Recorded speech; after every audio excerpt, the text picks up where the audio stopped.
Hola, muy buenas tardes. La riqueza es para pocos y la distribución es a te la debo. Lamentablemente, los números de lo que ha ocurrido a partir de la aparición del gobierno neoliberal en 2015 ha sido tremendo para el trabajador. Y la situación no ha mejorado con este gobierno, no todavía por lo menos, aunque ya se ha recuperado el trabajo, pero no el salario. La derrota fue aplastante, 20 puntos del salario se perdieron. Hoy día usted tendría que ganar, según los cálculos del CEPA, que analiza la doctora Julia Estrada, tendría que ganar unos 30, 40 mil pesos más para estar igual que en el 2015. En cada uno de los salarios se ha perdido una cifra demasiado importante, porque esto es lo que hace siempre el neoliberalismo y no ha podido solucionar ese problema este gobierno, que no es neoliberal, pero no ha conseguido todos los resultados que se espera de un gobierno inclusivo. Lo que se hace normalmente es que la renta determina una enorme ganancia de los pocos y una gran derrota de los más, de los muchísimos más. Mire usted esta placa, que nos habla elocuentemente de lo que ha pasado en estos años.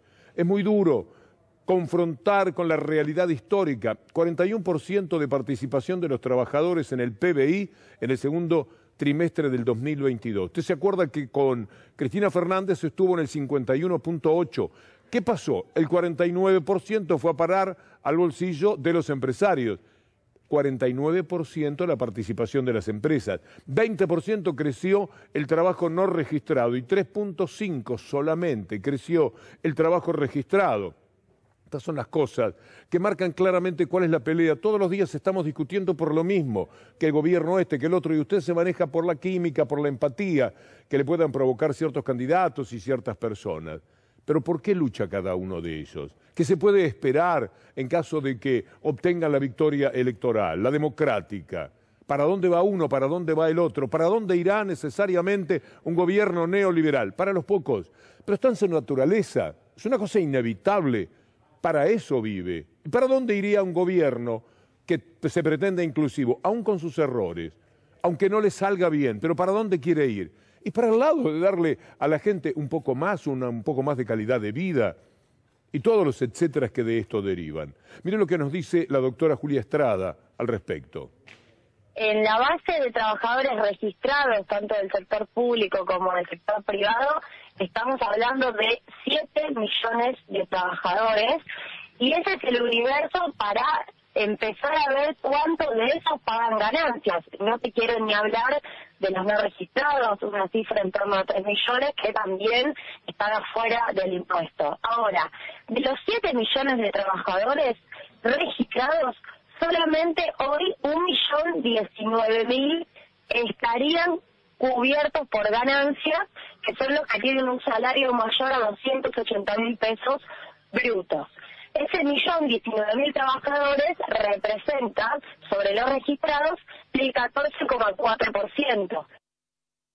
Indudablemente es poco. Hay que hacer mucho más todavía para poder hablar de una auténtica distribución. Está el deseo, pero para eso hay que pelear muchísimo. Por ejemplo, con la gente que tiene más dinero y mejores posibilidades en la Argentina. Pensamos en los capangas industriales, entendemos esto de las cerealeras, para no decir siempre el hombre de campo. Vamos a sustituirlo, porque los grandes ganadores son las cerealeras y ellos quieren que la torta sea cada vez más significativa para ellos y no les importa para nada lo que ocurre con el pueblo. Pablo Gursenov, un hombre pensador, un hombre de la economía, en TN nada menos dijo que tiene que haber más retenciones, esas retenciones que Massa le sacó a la gente del campo, a las cerealeras, en el mes de septiembre, lo cual es una amenaza para que nunca más podamos hablar de retenciones reales, porque cada vez que haya una pulseada y ellos no quieren vender, entonces aparecerá el dólar soja, el dólar trigo, el dólar pasto. Algún dólar va a aparecer para que ellos se pongan contentos y se queden tranquilos. Y esa es una derrota con la que cuesta mucho convivir. Mire usted lo que dice Pablo Gursenov. Yo creo que hay que abandonar la idea de que los impuestos hay que bajarlos. Lo primero es una austeridad fiscal. Para esa austeridad fiscal los impuestos no deben bajarse. Ni siquiera las retenciones. Y más diría, por un periodo que es una transición, si es necesario, hay que aumentar las retenciones, o mejor dicho, aplicarles retenciones a sectores que hoy no lo tienen hasta terminar esa transición en un programa de estabilización exitoso y a partir de ahí sí proponerse las reformas. ¿Qué sectores? Es gracioso como lo miraban. Bueno, estaba hablando en TN, este hombre exige hasta una cierta valentía poder expresarse allí de esa manera, pero es verdad. Sin embargo, el gobierno recorrió un camino diferente. Les dio una enorme ventaja, una ganancia brutal. Cada día tenemos nuevos dólares, ahora están hablando del dólar referido también a los supermercados, el dólar góndola. Ya se ha entrado un poco en el disparate en ese sentido. Y todo porque a los que más tienen, cada día hay que darles más. Y la pelea tendría que ser justamente con ellos, porque hay algunos que entienden bien. Un señor Sebastián Seria, en el coloquio IDEA, un hombre seguramente de fortuna personal, se da cuenta que así no se puede vivir, así no van a poder caminar un día. Así va a haber un Joker del pueblo rebelándose y llevándose todo por delante, porque un día no vamos a poder más. Uno habla en plural por respeto. Ya sabe usted lo que queremos decir, no vamos a poder más. Hay millones de personas que están en una situación trágica, que no saben si van a comer esta noche, lo que usted conoce de todos los días, y no queremos ser redundantes. Por consiguiente, será necesario que haya muchas personas que piensen como este señor. En ese objetivo, en esa búsqueda de esas reglas de juego, a veces vamos a tener que ceder. Yo sería pretencioso de mi parte, yo vivo afuera, vivo en el exterior, viví muchos años, venir a decirles a todos ustedes que están y que viven y que están ahí adentro qué es lo que tienen que hacer o qué es lo que tenemos que hacer como conjunto para ceder. Pero sí les puedo decir que le hagan caso a Daniel. Daniel sabe cómo hacerlo, él lo hizo y tuvo una experiencia exitosa cediendo para crecer. Lo que me encantaría sería que quizás un día en el futuro veamos este coloquio de Mar del Plata del 2022 como un punto de inflexión, un punto de cambio, una bisagra, donde nos pusimos todos de acuerdo que queríamos ser una parte activa de ese futuro mejor que todos queremos para nuestra Argentina. Pero si ese futuro mejor se corresponde con ceder, no van a querer. La inmensa mayoría, los verdaderos poderosos, no van a querer. Roca, Manieto, toda esa gente, las empresas que marcan los precios, que no quieren ceder ahora ni siquiera en un pequeño congelamiento de 2 o 3 meses, de por lo menos decirle a la gente, mire, esto va a costarle hoy 7 pesos, y dentro de 2 meses seguirá costándole 7 pesos, no quieren saber nada de nada. Es decir, no dan una sola a favor de la gente. A favor del gobierno, pero consecuentemente el gobierno está pensando en la gente, porque si no fracasa. Y de fracaso en fracaso se le viene el próximo año y tiene que levantar cabeza, y para levantar cabeza tiene que darle una mejor vida al pueblo. Aquello del 50-50, que en realidad en el gobierno de Cristina Fernández de Kirchner llegó al 52 a 48, casi 52 para los trabajadores y 48 para los empresarios. Aquello del 50-50 se hizo realidad. La igualdad está indisolublemente ligada a la libertad. No funciona la una sin la otra. ¿Por qué? Porque para ser igual o para tener libertad tengo que tener la posibilidad de elegir lo que quiero ser. Para elegir lo que quiero ser, si quiero ser obrero, si quiero ser estudiante o si no quiero ser nada, simplemente tengo que tener la posibilidad económica y social de elegir, no la condena de por ser hija de un obrero, ser siempre obrero, o ser la hija de un pobre, ser siempre pobre. Precisamente todas nuestras ideas, no solamente las de ahora, sino las de nuestra juventud, fueron encaminadas y orientadas a eso, a lograr igualdad, a promover la redistribución del ingreso, de manera tal, y esto es un poco ya más peronista, la participación de los trabajadores en el PBI, con el modelo del 50-50, el 50% para el capital y el 50% para el trabajo. ¿Acaso se le fuera mano? 52%, 51.8% fue para el trabajo. y el 48 y una moneda más para el capital. Porque así tiene que ser. Así tenemos un mundo un poco más justo, no del todo justo, no y totalmente igualitario, desde ya que no, es capitalismo. Pero dentro de las reglas del capitalismo es un poco una cierta solución. Por eso hay algunos como este señor Seria, que seriamente dice, acomodémonos un poco a las circunstancias. ¿Cuánto se necesita? ¿Por qué el que tiene 5.000 millones de dólares quiere tener 5.400 millones de dólares? Y esos 400 millones de dólares son un tremendo dolor de cabeza para la gente que no come o que no le puede dar de comer a sus hijos. A mí me parece que tienen que reflexionar, y esto es lo que este hombre, con otra cultura, se ve viniendo de afuera, les decía, ajustándose a lo que señalaba Cristina Fernández en 2016, ir hacia el 50-50. En realidad veníamos del 50-50 y ya estábamos entrando en el 41 a 49 de la actualidad, porque el gobierno actual no pudo revertir los 20 puntos de derrota. Empató muchísimo, hasta hace poco, hasta julio, empató entre salario e inflación de su tiempo, pero nunca recuperó, no pudo los 20 puntos que se perdieron con Macri. Mire lo de los salarios de los tiempos de Macri. Acompáñeme, porque esto le marca a usted a dónde fue a parar la Argentina con el neoliberalismo. ¿Cuánto se ganaba en dólares cuando entró Macri y cuánto se ganaba en dólares cuando salió Macri en la República Argentina? El salario en dólares perdió un 55%, 55%, más de la mitad en los 4 años de Macri. El ingreso de los trabajadores pasó de casi 600 a 268. La Argentina perdió 9 posiciones en el ranking regional. Tenía el mejor sueldo en dólares de América Latina. Y hoy estamos penando por las cifras que determinan si usted va a ser pobre o indigente. Es muy duro mirar esta placa, esto que vamos a poner en el aire, que marca que son necesarios 128.000 pesos para no caer en la pobreza y 56.000, casi 57, para no caer en la indigencia. Y créame, usted lo sabe, no te necesita creerlo, yo le creo a usted en realidad. Son números modestos, son números calculados a la baja. En realidad, para no ser pobre se necesita hoy día más de 128.000 pesos. Piense tan solo en pagar un alquiler, depende de dónde viva. Si vive en un lugar donde los alquileres son muy baratitos, muy modestos, con mucho menos servicio, por ejemplo, es una cosa. Pero si quiere vivir en las ciudades importantes, las ciudades se tornaron expulsivas porque en 128.000 pesos un alquiler se lleva más del 50%. Es imposible. No le vamos a mostrar el mundo como una manera de decir mal de muchos, consuelo de tontos, no. El propósito es tomar nota de que el neoliberalismo es el gran fracaso universal.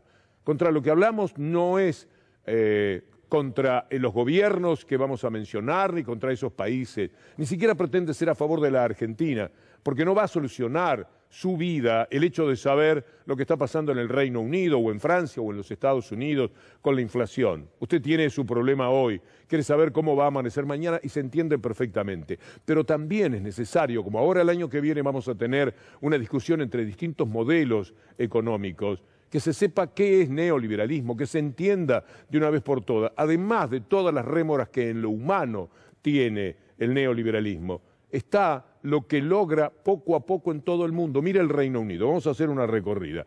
Esta placa nos habla de lo que es la inflación récord en ese país, 10 puntos. Inflación anual, la más alta en 40 años.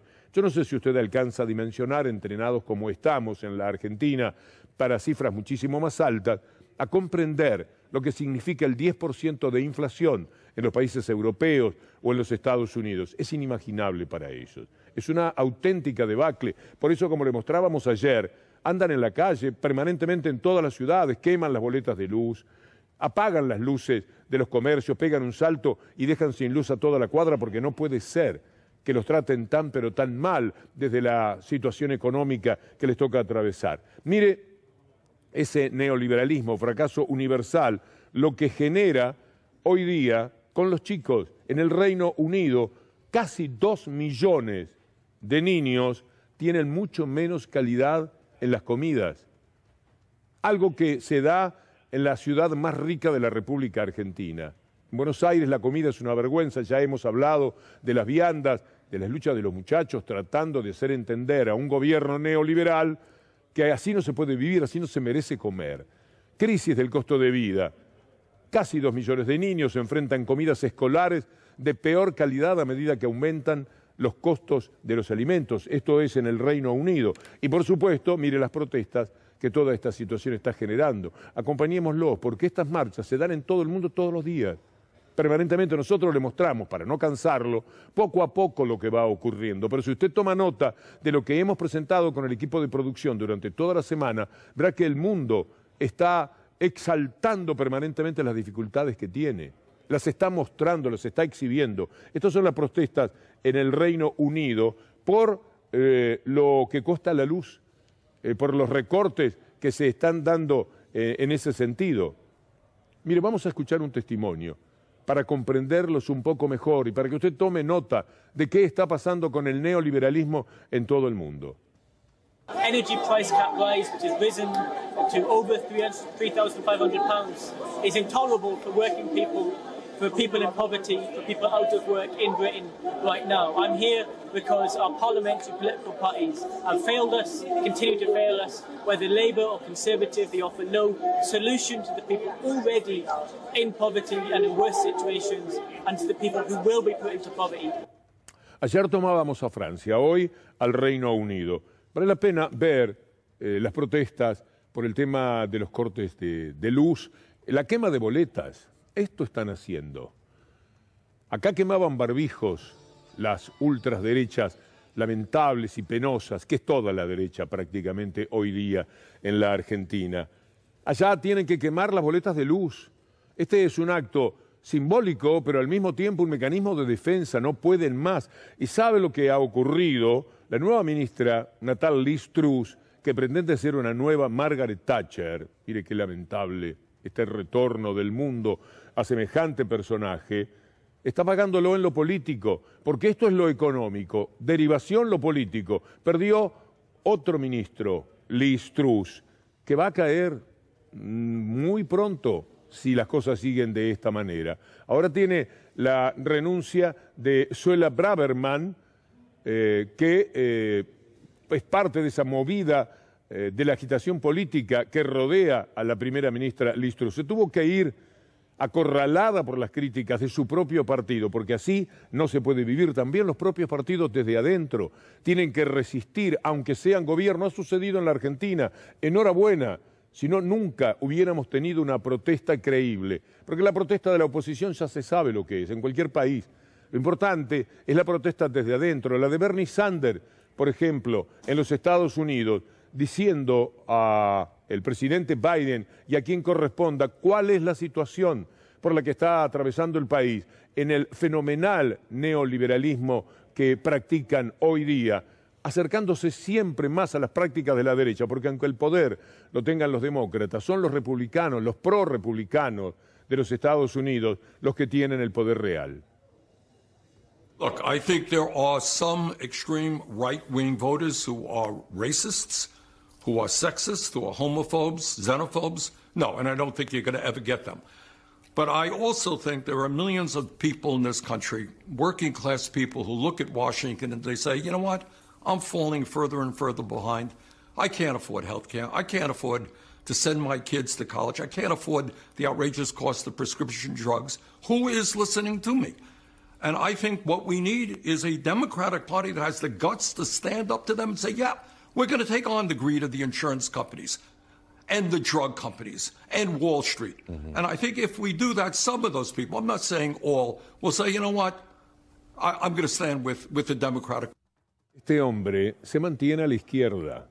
Lo que sucede es que está pasando lamentablemente también en la Argentina. Aún los gobiernos que tienen predilección por las ideas un poco más igualitarias se van corriendo a la derecha. Es tan terrible el poder que tiene la derecha, el poder mediático, etcétera, que entre las críticas, las cosas que le dicen y las que les hacen con las corridas de mercado, etcétera, van acobardando a los gobiernos, y el gobierno demócrata, lo dice Bernie Sanders, no con esas palabras, pero es lo que yo recojo de su manifestación. Está atemorizado. Lo que la derecha ha conseguido es un gran disciplinamiento. Hasta cuesta hablar hoy día. Hay gente que no se anima. Es terrible el poder que nos han tirado encima. La gente hoy me preguntaban en un reportaje por qué los futbolistas argentinos participan tan poco, pensando en Diego y su rebeldía de siempre. Bueno, pero digo, no solamente los futbolistas, los actores, el que habla, el que dice algo, es perseguido. Debuta en teatro y no le llevan el apunte, no pasa absolutamente nada en la mayoría de los casos, salvo que sea Gardel con los guitarristas. Es muy difícil, pero esto van consiguiendo. Y Bernie Sanders ya parece un comunista para ellos. Y está diciendo nada más, quedémonos del lado que votó la gente. Quedémonos cerca de la tibieza de aquel voto soñado que le dieron a los demócratas para sacar a Donald Trump del gobierno. Pero no, el gobierno se corre un poco a la derecha y acá está sucediendo. El amén al Fondo Monetario Internacional, la quita de retenciones durante septiembre para que estos farsantes vendieran lo que no querían vender, exportaran lo que no querían exportar, estafando al país con lo que produce la tierra de todos los argentinos. Es algo que marca una dirección que cada día puede ser peor si no la corrigen inmediatamente, si no salen a dar pelea. No se lucha con los empresarios, no se lucha con las cerealeras, se les deja hacer lo que ellos quieran, se le dan los precios que pretenden, se le dice que sí al Fondo Monetario Internacional. ¿Cuánto es que le debemos? Quédese tranquilo, se lo vamos a pagar. Vamos a hacer buena letra. ¿Qué es lo que tenemos que hacer? Ajustar. Bueno, por favor, ni sueñe que nosotros vamos a provocarle la pesadilla de no ajustar como ustedes desean. Y se van poco a poco hacia la derecha. Por ahora, uno para darse un poco de tibieza dice la centro-derecha, un sector central de la economía. Pero poco a poco los van corriendo, por eso lo que Bernie Sanders le dice a su propio gobierno.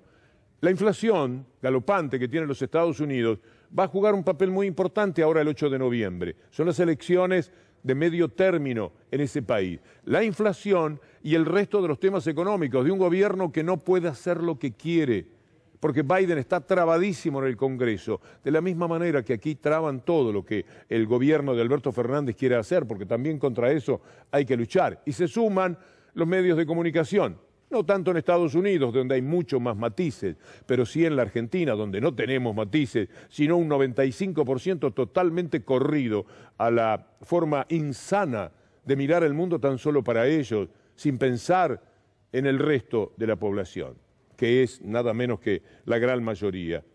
Macri aparece en todo este escenario y no dice lo que dice Bernie Sanders, todo lo contrario, miente, finge una tristeza ridícula, estúpida, de lo que le apena que se vayan los jóvenes, que se iban mucho más con él, porque no había pandemia, además, que ahora, que es verdad, algunos no entienden, no tienen a dónde ir, le mostrábamos ayer y hoy lo vamos a hacer de nuevo. Si un joven se quiere ir, como siempre se quieren ir los jóvenes sueñan con otra oportunidad, los hijos de los pobres no encuentran aquí demasiadas salidas, en ninguna etapa de la historia.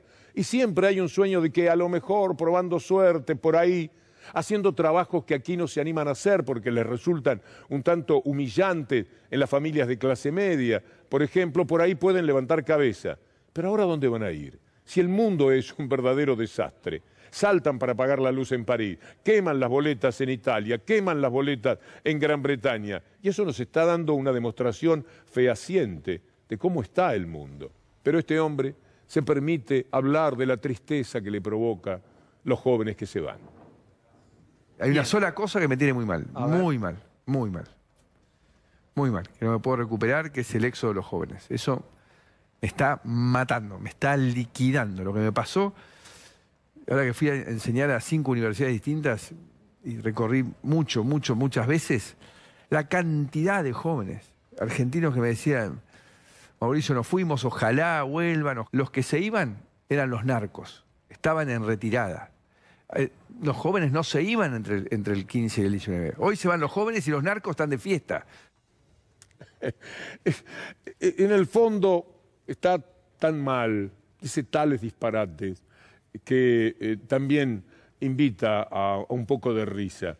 Pero no nos olvidemos que es un hombre con poder, quizás no tanto propio, sino el que en cualquier momento le ofrece la élite, porque eso sí consiguió.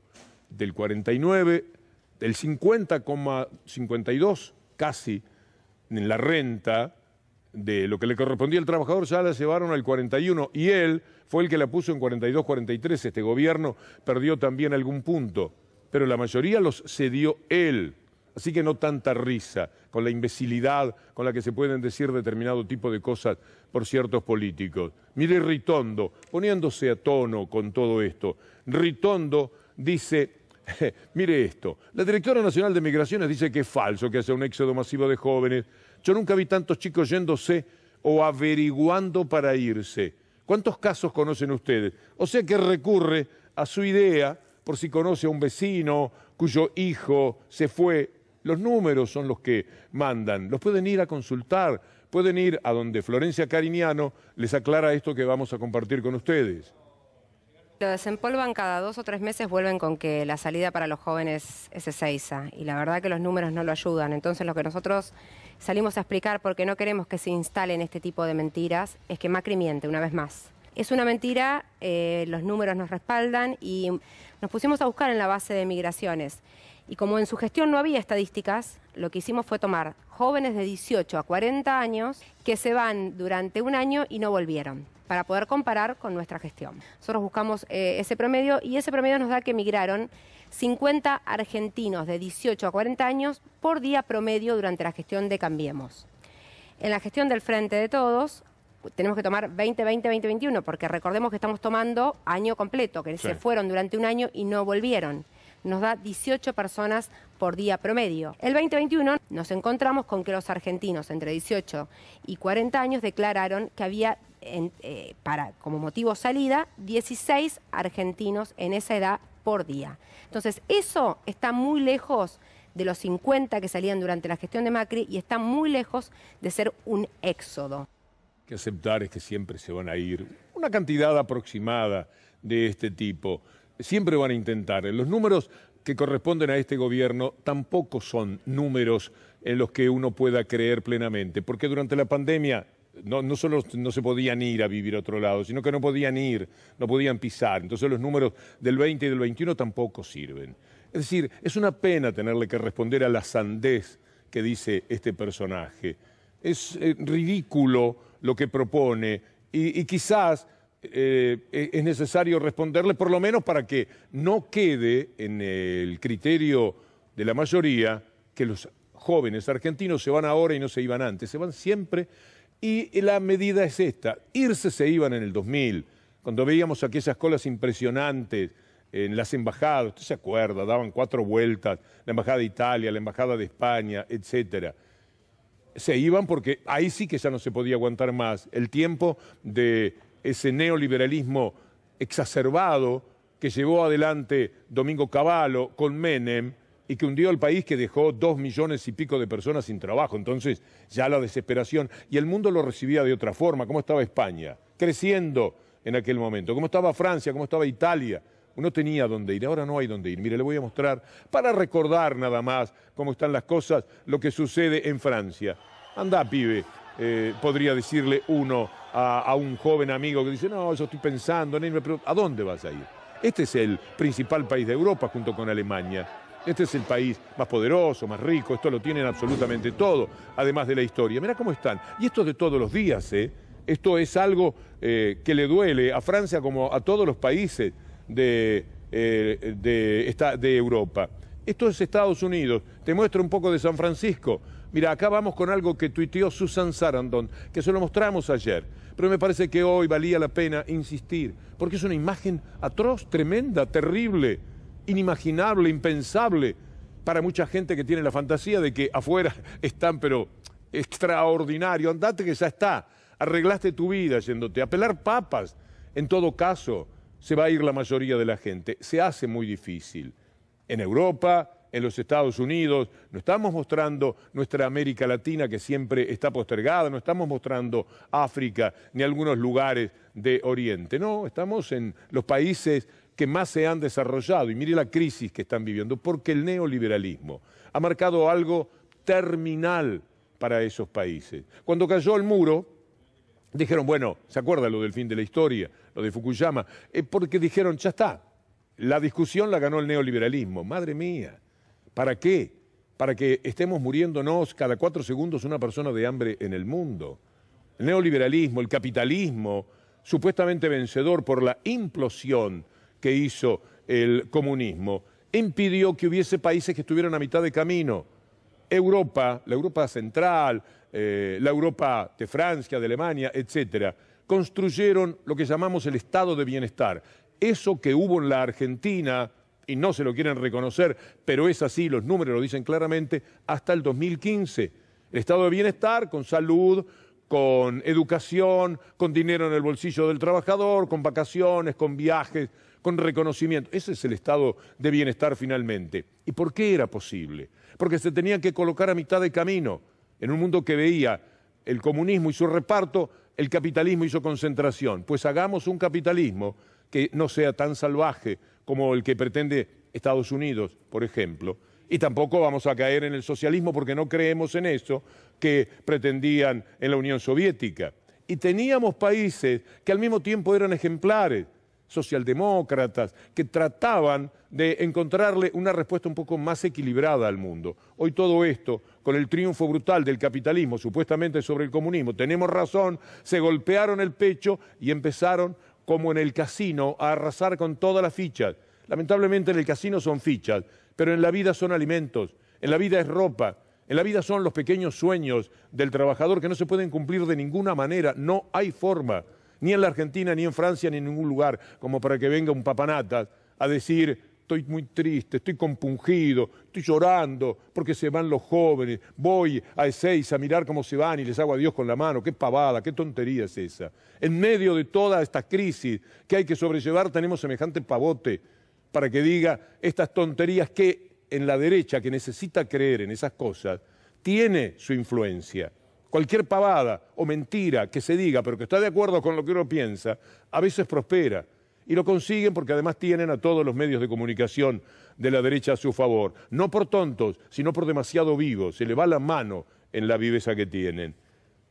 Miren lo que dice en Madrid contra la Argentina. Desde allá piensan en la Argentina. Una tal Isabel Díaz Ayuso, una espantosa de esa derecha que aquí tiene cada representante, en que seguida los vamos a estar viendo, pero por otros motivos. Hablando contra el peronismo, vale la pena escucharla otra vez. La historia está llena de ejemplos, como Argentina, que ha sido uno de los países más ricos del mundo, y esta fuente de oportunidades y prosperidad del siglo pasado ahora lleva décadas estancada por políticas intervencionistas al servicio del poder político. Y ahí están los datos. Gasto público desbocado, una inflación que supera el 50%, desánimo, desincentivo. Tampoco es casualidad que cada vez más argentinos... Está bien, ya la escuchamos. Vale la pena la respuesta de Juliana Di Tulio. Y después tenemos algo más para decir.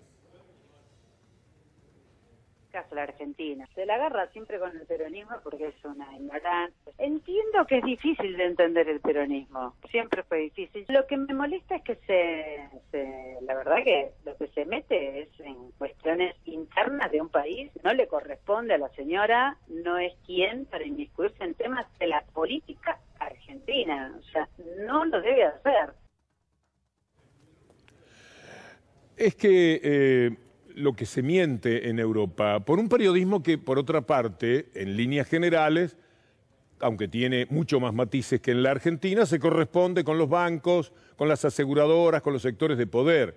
Periodismo libre, ya es tan difícil, es tan desventurado para nuestra profesión lo que ocurre en el mundo, prácticamente en todas las empresas. Todos trabajan para las corporaciones, para sus patrones, para los intereses. Y los patrones no tienen ningún tipo de reparo en querer hacer valer sus puntos de vista que no son otra cosa que sus intereses. Jamás pueden mirar por encima de ese tipo de intereses. Y ese periodismo es el que promociona lo desgraciado que es el peronismo. ¿Qué pasa si le ha salvado la vida a tanta gente en la Argentina? Y ojalá pudiera hacer algo en este momento también por los propios españoles. Y además a la Díaz Ayuso habría que recordarle algo que un día me contó frente al Museo Reina Sofía, me parece ver un veterano que había vivido esta historia, que yo no la conocía. Y entonces empecé a buscar un poco más. Historia del hambre en España y la ayuda en Argentina tras la guerra civil. En las ceremonias de asunción del mando, Perón anunció al jefe de la delegación española que proporcionaría ayuda a España. Vamos a ver qué le mandó la Argentina a España.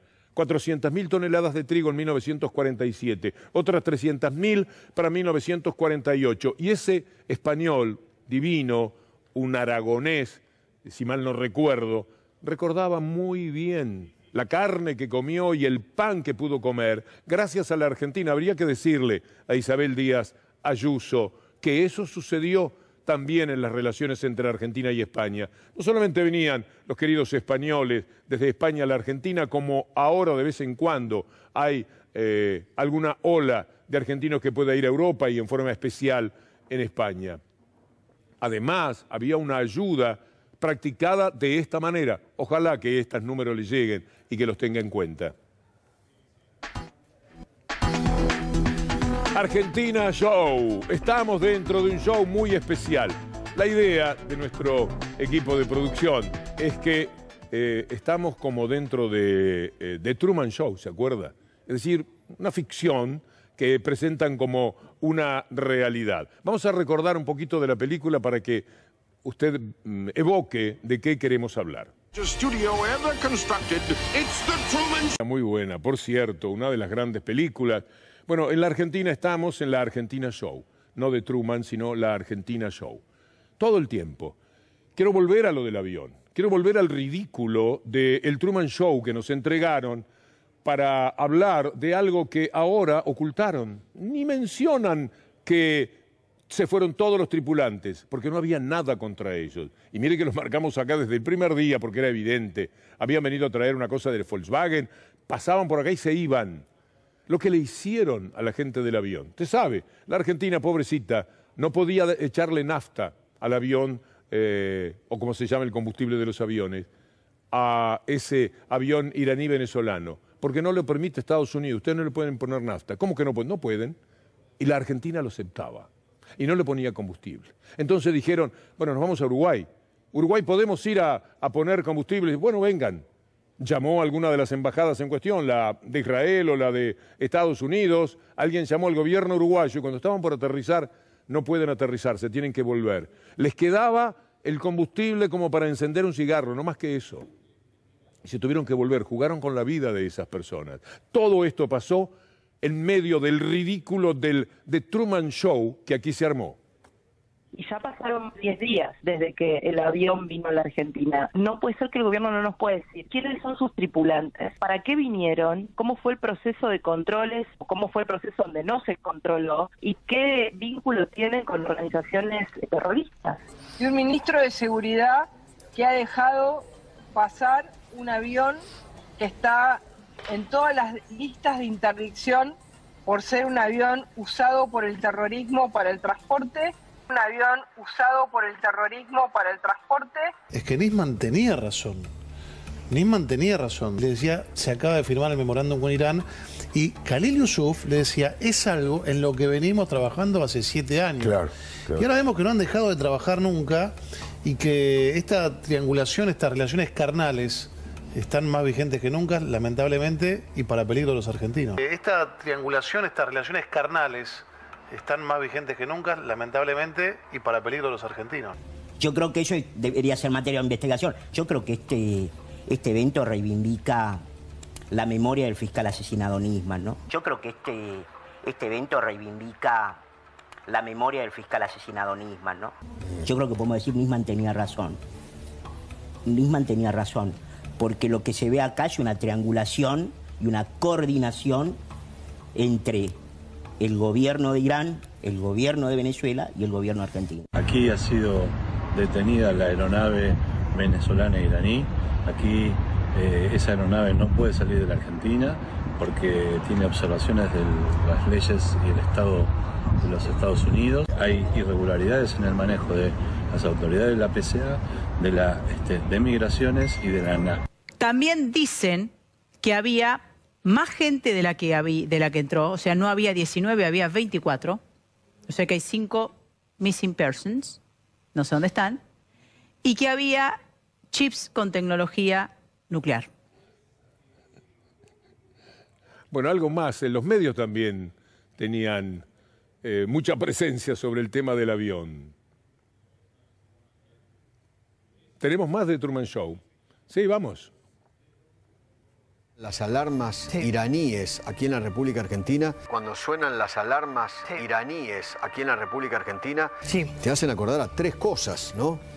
La embajada, la AMIA y Nisman. Y Nisman. ¿No? Sí, correcto. Tenemos, Correcto. digamos, qué sé yo. Tenemos experiencia. Tenemos mucha experiencia, claramente. Y tenemos un gobierno siempre aliado. Con lo peor. Y siempre con las relaciones carnales con Irán. Y siempre con las relaciones carnales con Irán. ¿Dónde está ese periodismo? ¿Dónde están los intelectuales progres argentinos para denunciar con la misma fuerza, con el mismo vigor, con la misma energía, con la misma preocupación, con la misma indignación, relaciones carnales con Venezuela, con Cuba, con Nicaragua, con Rusia y con un Estado asesino terrorista llamado Irán? Tenemos hace una semana un avión de bandera venezolana y matrícula iraní parado en el aeropuerto de Ezeiza. Miguel Ángel Toma, que fue secretario de Seguridad, dijo que el gobierno kirchnerista está girando de nuevo y peligrosamente hacia Irán. Mire, estas relaciones carnales deben encender todas las luces de alarma en el país. Ya se sabe que el que se acuesta con dictadores amanece ensangrentado. El que se acuesta con dictadores amanece ensangrentado. Se pasó por alto que vino la CIA y el FBI a hacer lo que querían, que la Embajada de Estados Unidos dictaba cuál era el procedimiento, que un juez argentino se puso a las órdenes de las leyes de los Estados Unidos. Hicieron cualquier cosa, investigaron de todas las maneras, con perros, con todo tipo de animal que pudiera olfatear algo, y otros tipos de animales también, todos recorriendo el avión, rompieron los asientos, los dieron vuelta, le sacaron las plumas, buscaron cualquier cosa, buscaban chip, buscaban bombas, buscaban nada, se fueron. Sepa usted, porque no se lo han dicho, que se fueron todos los tripulantes del avión. Primero soltaron algunos, se acuerda que la semana pasada le dijimos la semana próxima. Seguramente le van a decir a todos que se vayan. Lo van haciendo poco a poco para que no nos demos cuenta de todo este ridículo infernal. Uno de los tripulantes se despidió de esta manera. Se dictó una falta de mérito. En este sentido, se levanta la medida de prohibición de salida, pero aún quedan pendientes unos exhortos. Más de 200 medidas de prueba, después de más de 200 medidas de prueba, aún esperando respuestas de unos exhortos de que no van a tener respuesta en sí, una respuesta real y una respuesta sincera con respecto a los petitorios que hace el juzgado, porque están investigando algo que nunca sucedió. Nosotros nos hemos sentido señalados específicamente por la justicia y unos medios en específico. Nos han hecho cualquier cosa, nos dibujan lo que se les antoja, eso es impunidad. Había un pueblo donde todos eran iguales a Santiago Maldonado, una casualidad que se dio, ¿se acuerda cuando buscábamos a Santiago? A Nisman, suicidado, lo pusieron de pie e inventaron que entraban y le daban tiro. Por supuesto, venezolano-iraní entrenados por Fidel Castro. Nos dicen cualquier disparate, ni hablemos de la historia de corrupción y demás, con las rutas de los dineros, etc. Me parece que es demasiado. La ultraderecha corre a la derecha. Mire cómo son las cosas en la Argentina. Pasa un ratito Macri al frente, después viene Carrió por el costado y también lo supera. Quiero decirle a propósito de derechas que el comienzo de Minuto 1 con Gustavo Silvestre es impresionante. Es el tema más fuerte del día. Téngame 5 minutos de paciencia y verá qué cosas pueden ocurrir dentro de ese mundo de la ultraderecha, que tiene su correspondencia política tan fuerte que aparece Carrió denunciando a Milei como un neofascista. ¿Puede tener una relación con la Argentina y Milei? Sí, sí, sí. De hecho, Milei fue a Vox. Sí, sí. Como la chica de Italia fue a Vox. Es decir, ellos participan de un neoconservadorismo de tipo fascista, no creen en la democracia, no creen en la república, por un lado creen en una anarquía capitalista y por el otro en algunos valores tradicionales. Esto es lo que dice Carrió. Macri, en cambio, lo banca muy bien a Milei.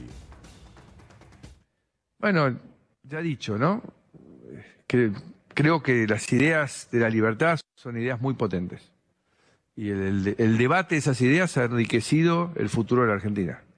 Después cada uno tiene su estilo, ¿no? Viste que Carrió dijo, no acompaño ideas fascistas, como marcando el territorio de no, si el espacio se acerca a las ideas de Milei, ella lo asocia a ideas fascistas. Bueno, de vuelta, para eso están las PASO. Bienvenido, cada uno proponga sus ideas y si la gente elige ideas de cambio profundas, muy acorde a recuperar las libertades, gobernará un sector de la coalición. Se ve que no entendió la pregunta. Puede ser, también pasa ese tipo de cosas. Vamos a ver cómo Macri y Bullrich están del lado de la mano dura. Por lo tanto, deben estar muy cerca de Milei. Pero hay que decir que Carrió no está nada lejos de Macri. Por lo tanto, el entrevero es una brutalidad. Es un fascismo retornante en la Argentina como en buena parte del mundo. Hemos decidido, ¿vos estás de acuerdo? ¿Fuerzas Armadas en la Patagonia? Yo creo que a las Fuerzas Armadas hay que darle un rol mucho más activo en la defensa de la seguridad nacional, sin duda, sin duda. Sobre todo, por ejemplo, el tema Vaca Muerta. ¿Cómo puede ser que el presidente se siente a negociar con pseudos mapuches, que ni siquiera son los mapuches un pueblo originario porque vienen de Chile? Si a mí me tocase gobernar, entro al sur y a Rosario el primer día. ¿Y cómo entras? Bueno, con las fuerzas federales con las que vos podés entrar. Pero no podemos seguir dejando que se expanda el narcoestado en Rosario. No con las Fuerzas Armadas. En principio no, porque en este momento no están preparadas y hay que cambiar las leyes. La ley de seguridad interior no en te deja. principio, esa respuesta. La ley de seguridad interior a los 6 meses preparadas y cambiando las leyes, dándole también la seguridad, podrías hacerlo. Bueno, y Macri banca a Bullrich, posiblemente porque ya está muy fastidioso con Rodríguez Larreta, pero banca a la Bullrich. Ejercicio de visualización. Sillón de Rivadavia, Patricia Bullrich. Complete la oración. No sé cómo se completa, me mataste eso. No sé, ¿Cómo te imaginas? Me está haciendo muy complicada este beso. Es fácil. Patricia Bullrich, presidenta, ¿te la imaginas? Trabajando. Sí, obvio que me imagino. Más vale que me lo imagino. Por algo está trabajando, caminando, y yo te he dicho que el PRO tiene 3 candidatos que han mostrado aspiraciones, que los 3 son muy valiosos. Es un sketch, como el de Pichetto. Pichetto cada vez más a la derecha porque ve que el negocio es ese, no le va mal a los ultraderechistas, al fascismo, al neofascismo. Y entonces se candidatea como presidente y se reúne con el hijo de Bolsonaro. Ahí está, feliz de la vida. Pichetto sabe que no puede ser candidato a presidente, pero el lance que se tira es que haya una alianza con alguno de los verdaderos candidatos. Veamos a Eduardo Bolsonaro en La Nación Más, un lógico lugar para ir, diciendo a quién él apoya desde Brasil. Y estuviste en San Miguel con De la Torre, ¿no? Sí. Que es, en teoría, candidato de Patricia Bullrich. Claro. Y también estuviste con gente Milei anoche. Claro. Y con gente del PRO. O sea, hiciste como un tour. Un tour antiguo. Voy a hacer la unión de los políticos de Argentina. Bien. La unión de los liberales, claro. Están ¿Y despiorados. quién te cae mejor de lo de la oposición? Claramente el kirchnerismo no, ahora ya vamos a hablar, pero de lo de la oposición, ¿quién te cae bien? A mí, yo miro más por las leyes sociales y a mí me gusta más Milei. Porque Milei. todo lo que habla en la economía, que es lo que más tiene conocimiento, es lo que estamos haciendo en Brasil. Bueno, Milei es el candidato. A propósito de Milei, digamos que él elogia al papá de este señor que lo elige a él. Brasileros, no se dejen avanzar por el presidiario comunista Lula. Voten a Jair Bolsonaro. ¡Viva la libertad, carajo! ¡Eso! Bueno, no teníamos mejor manera de terminar que esta. Gracias Javier Cantero en la dirección, a Nicolás Barreiro en el Graf, a Sauco en Archie en el sonido y aquí Darrison Burne en la cámara. Y por supuesto a Ana Genia Sánchez, Juan Pimontes Onganía de la dinastía de Charlie y Julián Capazo. Gracias a todos. Todo esto no se puede hacer sin la gente que menciono, por eso va permanentemente mi gratitud. Llega nuestro buque insignia, minuto 1 con Gustavo Silvestre y mañana, después de la señora Daniela Ballester, me dará mucho gusto acompañarlos, si Dios quiere. Hasta entonces.